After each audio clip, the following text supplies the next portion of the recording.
Hey, it's State of State. We got your Nittany Lion update. It's a football discussion with Tom and Justin, so kick back and press play.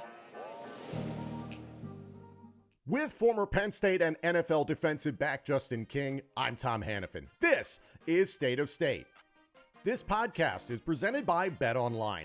BetOnline is your number one source for the NBA Finals and Stanley Cup playoffs this season. Every stat, every matchup, and even live odds and spreads while the games are being played. When the game's over, head to the online casino and get in on a game of blackjack or poker or unwind with one of over 150 slots games. Head to betonline.ag today or use your mobile device to get in on the action. Don't forget to use our promo code BELIEVE, that's BLEAV, for your 50% welcome bonus on your first deposit. State of State is presented by BetOnline. The game starts here. Are you looking for a higher potential return on your savings? Turn to our sponsor, Save. As an SEC-registered investment advisor, Save safely combines the best parts of saving and investing with its Market Savings program. Market Savings is a savings product that provides you with market returns instead of interest. The returns come from diversified investment portfolios based on your individual investment profile. The return from the investments is paid to you at the end of the selected investment term. But investing comes with risk, right?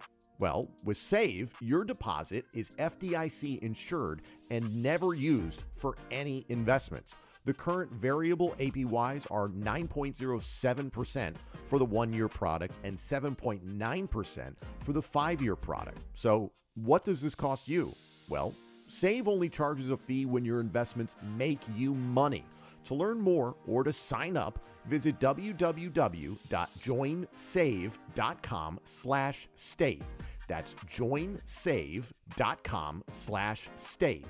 The link to the website is in the description of this podcast. State of State invites you to join Save. Hi, everyone, and welcome to State of State. We have a lot of little things to touch on today, Penn State football news and notes as we dive into June. Obviously, we are all waiting for the season to start, and in the meantime, we're all going to hop on social media and get really, really angry about what the Whiteout Game could be in 2024. On top of that, in this episode, we've got some follow-up on the allegations against head coach James Franklin that we discussed last week here on the show and the wrongful termination lawsuit that was filed by Dr. Scott Lynch. That has been settled. We have an update on that. Also, some former Penn State Lettermen that have officially signed on with the program to assist in any way possible. And also some interesting details about the NCAA Rules Committee potentially permitting corporate logos on fields and perhaps patches on jerseys. I'd love to hear what Justin thinks about that. And then also on the field, Penn State's incoming freshmen. Who are some people to look out for? There are certainly some intriguing names at some intriguing positions that we can dive into. So thank you for liking, commenting, subscribing, rating us, and turning on notifications. Check us out on social media on X, Instagram, TikTok, at State of State Pod. Justin, because we did an episode on this lawsuit last week, I think it's important for us to follow up on it. So this was settled within, I think, a few hours of the episode that we did dropping. So Dr. Scott Lynch has been awarded $5.25 million in punitive and compensatory damages in his wrongful termination lawsuit against Penn State Health. Lynch was fired in 2019 and cited allegations against Penn State head football coach James Franklin of meddling with the medical staff. PSU Health is apparently pondering an appeal. James Franklin, early in this process, was attached to this lawsuit. He is no longer attached to the lawsuit. Obviously, it's concluded and the appeals process can play out. So he was removed from it, and that allowed Lynch to specifically target Penn State Health. That is a big number, and obviously the issues surrounding James Franklin, there's not going to be direct punitive or compensatory damages that go to James Franklin. He was named within this suit, and obviously the allegations that he was trying to get players cleared, and obviously the incredibly challenging circumstance and heartbreaking circumstance of a player potentially attempting suicide at one point. And there's a lot of he said, she said in this situation. So we are in no way trying to take the side of one or the other. But in the end, this is settled for a huge number for Dr. Scott Lynch. Any reaction to this news? And if you're James Franklin, are you just kind of glad this is put to bed for now and maybe potentially learn something from this entire situation, good and bad? I mean, just based on the climate of everything and where we are in the calendar, I think it's good that it's behind us as a program. That's what I would be thinking if I was James, and kind of just moving forward into the season and trying to, get into the playoffs. Because at this moment, I mean, again, his name's not actually in the suit. So to move forward and focus on what you can control is the only thing you can do at this moment. And by no means trying to sweep this under the rug or anything like that. These are very serious allegations that were thrown out there, and this is an ever evolving landscape within college football. And we're going to touch on that a little bit more here, but that's the update there with the Lynch trial, so to speak, or not a lawsuit, I think is a better way to put it. Let's get to the subject matter that's been all over social media for the last few days. And it's been some discussion about Penn State football's whiteout game in 2024. Now, as of the time we're recording this, the game itself has not been decided to our knowledge in terms of Penn State football picking a game saying this is going to be the whiteout. However, some information has come out per Brett McMurphy of Action Network in terms of, according to his sources, the preferred primetime lineup per NBC. The only home game for Penn State on that preferred lineup is September 28th, Illinois at Penn State. This is something you and I have discussed in the past. Big noon kickoff on Fox. Obviously, with it being at noon, they prefer to have their biggest games at 12 p.m. Eastern. We've already seen Penn State versus West Virginia to open the season on the road at West Virginia is going to be a part of big noon kickoff. One can speculate that the home game against UCLA, the home game against Washington, and the home game against Ohio State will all potentially get picked up by Fox, as those are bigger matchups. And again, it depends on how the season plays out for Penn State. Those can get flexed to CBS, ESPN, the Big Ten Network. But there is this discussion happening right now on social media amongst Penn State fans of, has the Penn State whiteout game been damaged by Fox specifically and big noon kickoff? What do you think? I mean, damaged or I won't say commoditized, because it's just you don't have much control over it anymore, right?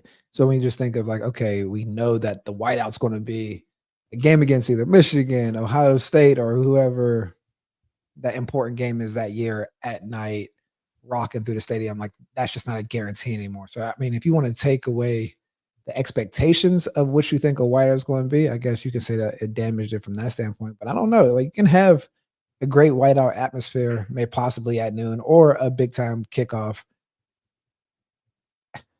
I don't know. We got to just see what comes with this new age of football. Like I think the whole context changes, right? Because I think now that you bring USC and different games into that, like not that the whiteout's not as important, but I mean having that event is still I mean, it's still very important, but I just don't think it messed it up at this moment, right? I don't think we can say that. It's certainly home field advantage because it is a raucous environment, but you remember the early days of the whiteout. It was an organic fan movement deciding we're playing Ohio State. It's a night game. College Game Day from ESPN is going to be there. We're doing a whiteout. Now, yes, it does feel like it's out of the control of Penn State football fans, and that sucks. And then on top of that, it's like, does the whiteout from an aesthetic standpoint, from an optical standpoint, mean as much when you do it in broad daylight at noon versus at night? And you played in these games, so you tell me.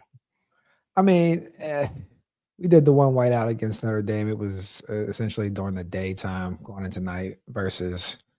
No, I mean, the night is just a completely different atmosphere when you're like it's nighttime and the only thing that you see is a sea of white jerseys or a white. I'm sorry, white t-shirts and the pom poms going off. So yeah, I think you can't match the night atmosphere, but just depending on. Yeah, you just can't match the night atmosphere. Yeah, it would stink to play at noon at the Yeah, end like of the day. there's But just always that, important. I guess I'm looking at like just different games, right? If like a right? USC is played at noon and it's to go to the playoffs, like those are big games. I mean, some of the showdowns with Ohio State and Michigan are some of the most exciting games, and those are typically at noon, right, or daytime games. So maybe it's just ushering in a new age of, what we see these big time games are, but Yeah, you can't beat a night whiteout game. Well, and especially, this is that when you tell players like, "Hey, the game's TBD," and then it's a big game because of the opponent or the records or the stakes or the rivalry, whatever, and somebody's like, "It's a night game." You get a little bit more jacked up, right? For sure. Yeah, I mean, yeah, it's night games are special in college football because you get to play in the afternoon, all those different things. But yeah, night games are special, especially when you have a big game on the schedule. Now, last year, the whiteout game was against Iowa in September. At the time, early in the season, one of the bigger games that Penn State got to play at home. But then later in the season, hosting Michigan, that was on Big Noon Kickoff, played at 12 p.m. Eastern. Penn State did a stripe out, which you and I talked about was kind of like a sneaky whiteout, that stripe that went from the east side to the west side of the stadium, just right down the middle. And it was Right. basically a whiteout, and the fans were up for it. So it's like, I'm not saying that there should be hey, this is like your silver medal, you should do this or whatever, but it is all about how excited the fan base is for the game. So if you want to do a whiteout and you want to be jacked up for it, be jacked up for it, be enthusiastic, provide that home field advantage. But it really bugs me as a fan that it's like, we're going to do this against freaking Illinois in September. Like, and Illinois, listen, that was a competitive game last year. Like, Illinois has the potential to build on what they did last year and give Penn State a challenge. I remember attending that freaking 9 overtime game years ago. So you never know with Illinois. I'm not saying that that's nearly as important as Penn State versus Ohio State or Penn State versus Washington late in the year, where both teams potentially could be jockeying for college football playoff positioning or even to get in. To me, it does diminish this, the fact that you're just doing it to do it, essentially. And it's like, yeah, this is the game that NBC would like. This is the game that Fox would like. I don't know. For me, I grew up going to these games, and when I was a student, camping out in Paternoville, now Nittanyville, to be there first in line to go to the whiteout games and experience that atmosphere at night for the biggest game of the year, to do it against an opponent that at this point in the year, it feels like is beatable at home in September when the stakes are low. To me, it diminishes it. I mean, yeah, all those facts and context around that. Yeah, again, it doesn't match up to a night game against the biggest opponent or whatever, like important game of the season. So again, but a lot of things are changing, right? Like the way that format has worked, we never made a playoff game. So like, I don't know what if what if this new situation, like we go deeper into the Right. playoffs and like the night game that everybody's excited about is in the playoffs. So I'm just looking at it from a whole totality of just entering a new, let's say, vortex of college football. So like everything of the past and the context of what we saw, maybe it was just like night games or we're just predetermined to think that whiteout games are the best thing ever, but we're just playing different schedules with different things on the line now. So like I think the value of the games is going to continue to shift. But like with that being said, I'm obviously at night atmosphere at a whiteout game is elite, right? It's like a great thing, hard to recreate. But I just think the stakes are raising. So like to get all wrapped up on which game we were all white to as a fan base, I think I think is an obstacle, but that we have to get over. But like focus on having the best team and playing deep and getting to that playoffs because now it's just the important shifts. I believe going into this new age. Agreed. And also, I grew up in an era where the fans decided this. So I don't know at what year it was just, oh, the football team is like, this game's a whiteout, this game's a stripe out, this one's a checkerboard. What that? Like, if you want it to be a whiteout, then do a fucking whiteout. Like, why are we listening to the university and saying, like, oh, this game's a whiteout or something like that because Fox said so or because we said so or something like that? If you care as a fan base at the time, I remember as a kid, it was word of mouth. So if you want it to be a whiteout, make it one. Make the atmosphere what you want it to be. It is a bucket list experience in all of college football and has been for a long time. So don't let this go away if you care about it. That's a very great point, and I will say that's a great point. But I will say, Guido, who started the whiteout, because Yes. it started when I was Guido there. D'Elia. There Fantastic. we go. But he had a nice little process where you start off with a group of fans where you're bringing them into the process of what's going on. So when we talk about this whole transition of what you're saying, I think is highlights the greater point that I'm trying to shed light on, is that we're entering like just the commercialization of like college sports. So when you're talking about, it was like an organic thing that was kind of homegrown, then it became the greatest show on turf, or like a college atmosphere. Now this is a marketing ploy. Now this is something that we can get. Now that's when the university starts to own it. That's when the university starts to make the decisions on when can we pull this trigger. And now that with the money's coming from the TV contracts and the media rights, now they get to pull the trigger. So like I think what you're highlighting is like, yeah, who's making the decision and who are we catering to in this new age? And so like in that phase, like it was the fans, it was all this, and that was, I mean, what we wrapped our minds around. And if we got to the playoffs, we got to the playoffs. But you win the whiteout game, it gets you on this high. And it's just like, all right, well, are we going to get into this playoffs? Because we got to spend $22 million somewhere on these athletes. We got to get this money back in and do all these different type of things, more games. And so like that whiteout game, now you think about a $700 million stadium and just start throwing all these different equations into kind of what's going forward. You start to see that like, oh, is the fan demand or just catering to the fan preference the number one thing of the university or the institution or the media, right? Because at the point, it's just like, no, we got to get the games, we got to get the matchups, and we got to continue to push this thing out. And it works. Yeah, right? it works. And it's revenue, it's ratings, and what the customer thinks sometimes is not the number one priority. Sucks. It does suck. I'm 35 and I just don't want things that I like the things that I grew up with. I don't want them to change. On that point about the business side of this, and I was very curious what you think about this, and I'm sure you can imagine where I'm going to land on this. There's a story out there that the NCAA Rules Committee has been discussing whether or not to permit corporate logos on fields and perhaps patches on jerseys. I'm okay with a corporate logo on the field because you already have like the name of the stadium sometimes, and you already have the conference on there in certain schools. Penn State is very, very old school in that it just says Penn State in the end zone. There's nothing on the field. So I can understand how most Penn State fans would be like, that's not okay. I'm not even okay with the Big Ten logo being out there. Totally get that. I wouldn't be that bothered by it because that has become very commonplace, whether it's in pro football, and you have seen it in other sports for sure. So it's just kind of normal. I get that college football doesn't do it. Why is it though, Justin, that as a fan, the concept of putting a advertiser's logo on a jersey drives me insane?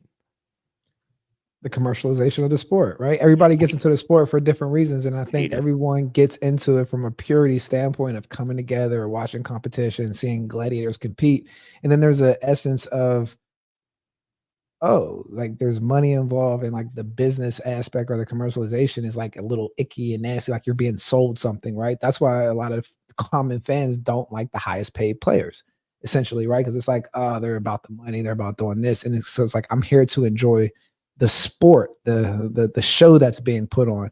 So I think when you see advertisers on their jerseys, I think there's nothing that you can turn away from and say, hey, this company is marketing to me right now when I'm just trying to watch the game. I'm just trying to watch the game and I'm getting a Twix or a Nabisco advertisement. Right. I don't need a Squarespace ad or something like that. Or Rocket Mortgage, right? From Michigan State. So something like that. I mean, so I think that's why you feel that way.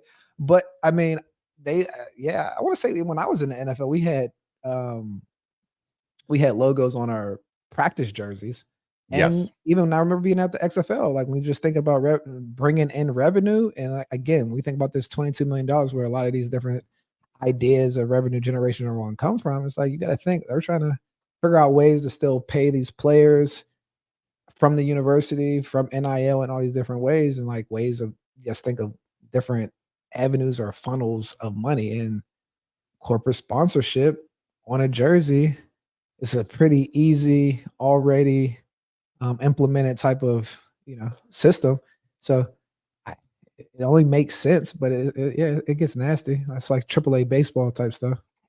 Well, I mean, it's on my hat right now. There's a Nike Hey, swoosh. There's the Nike swoosh on Penn State football jerseys. There's the Penn State logo, obviously. There's the big I think manufacturing companies, or like from that standpoint, is a little different than the advertising, right? Because it's going to be like, oh, Pepsi. But you remember the early days of when that was first implemented, and fans were kind of like, why do I need to see the Nike swoosh on here? And it was revolutionary, but it was just kind of accepted, I think. Yeah, probably.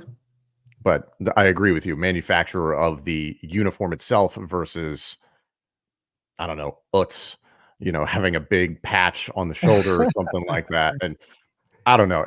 BP gas, Yeah, gas and that's oil.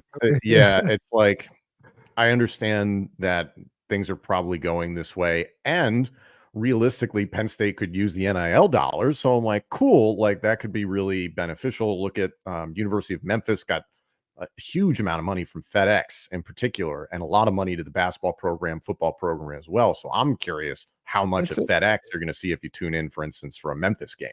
it's an easy sell to big corporations to market their brand or advertise on our jerseys in front of X amount of people, and in front of the Big Ten, where we get 20 million people, 20 million eyes on Mhm. your logo. It's an easy sell, especially when you need money. So everything's for sale.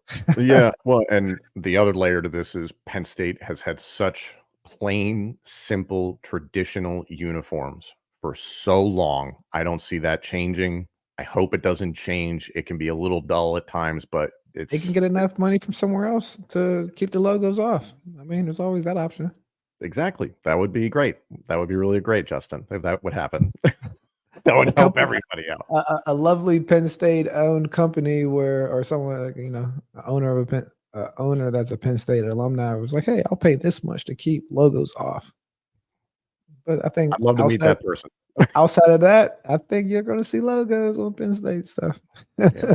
State of State is a proud supporter of Blue White Outfitters. Blue White Outfitters was created as a retail shop meant to highlight the confidence, competitiveness, and fearlessness of the elite athletes found throughout the history of Penn State University. Check out their Lockdown U and Lawn Boys merchandise today. All sales from Blue White Outfitters directly benefit Penn State student athletes. Visit www.bluewhiteoutfitters.com today. Shifting to the team, away more from the business of football and all those sorts of things, but shifting to the team, some interesting hires, and I talked about it earlier in terms of former Penn State Lettermen now being a part of Penn State athletics, or specifically the Penn State football team. So first off, Michael Maudie, legendary Penn State linebacker who we've had here on the show multiple times, friend of the show. The former All-American linebacker helped organize the football program's first NIL collective. He has joined Penn State athletics department in a full-time role. Maudie has been named as an associate director of development with the Nittany Lion Club, the chief fundraising arm of athletics. The Nittany Lion Club raises money for scholarships, capital projects, and endowments through its member-based organization. Michael Maudie, I think, is a great hire for this specific role in particular. I think the world of Michael, and on top of that, what he has done from a charitable standpoint, his family's foundation. He is suited for this type of role and obviously understands the Penn State community. Do you have any more insight potentially on what Michael is doing, day to day, but overall how you feel about the hire? Yeah, I think it's a great hire, having someone that has a football background, that has familiarity with NIL, especially when they're going to be raising money. Probably a lot of your job is going to be around raising funds for the stadium and telling the story of why it's needed, X, Y, and Z. But yeah, I think it's a great hire. But I think he basically is just going to be reaching out and trying to raise money for the school.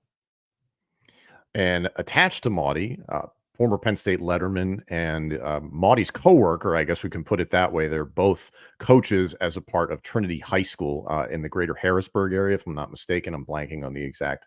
You would know better than I.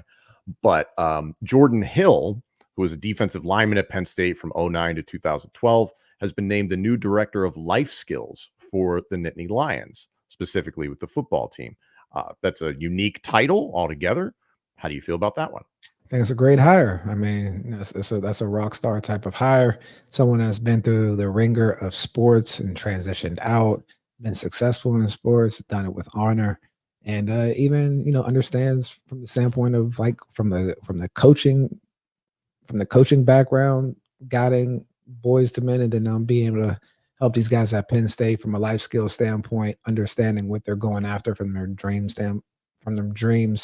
of playing professional football or maximizing their football career, but also being respectable men in the community and moving forward in life. And I think he's a great person to help direct and lead them in that endeavor. We were trying to get Jordan on the show at one point, and he is I believe Big he's time. still the He big timed us, I think. No, he was. I believe he's still the head coach for Trinity High School, so he was otherwise disposed. But we'd love to get him on, Maudie back on here at some point. Focusing on the Penn State football roster this time of year is obviously heavily focused on recruiting, but specifically incoming freshmen are finally getting on campus, the 2024 class. Some names that have just arrived: offensive lineman Donovan Harbor, running back Corey Smith, safety Dewan Lane. A handful of other freshmen are already on campus and are still waiting to get their official uniform numbers per GoPSUSports.com. The names that keep coming up, however, are the ones that are incoming that people are really excited about. In particular, still yet to arrive on campus, Tyseer Denmark and Kenny Wosley. But a lot of the focus from Penn State football fans has been on Tyseer Denmark and Peter Gonzalez, another friend of the show. You and I have had on here before. Great episode with him, and you work with him closely as a part of LIG Sports. So Peter and Tyseer are getting a lot of attention. One, because they're outstanding athletes. Two, Peter, we've had here on the show, outstanding kid, comes from a good family. I know you've worked with him closely. But specifically, the excitement around Denmark and Gonzalez is because the wide receiver room has struggled over the last few years. Your feelings on Peter and obviously the hype around Tyseer Denmark, because a lot of people are looking at him as he could be that guy, that special player when he does get here, and really could make a difference in that wide receiver room.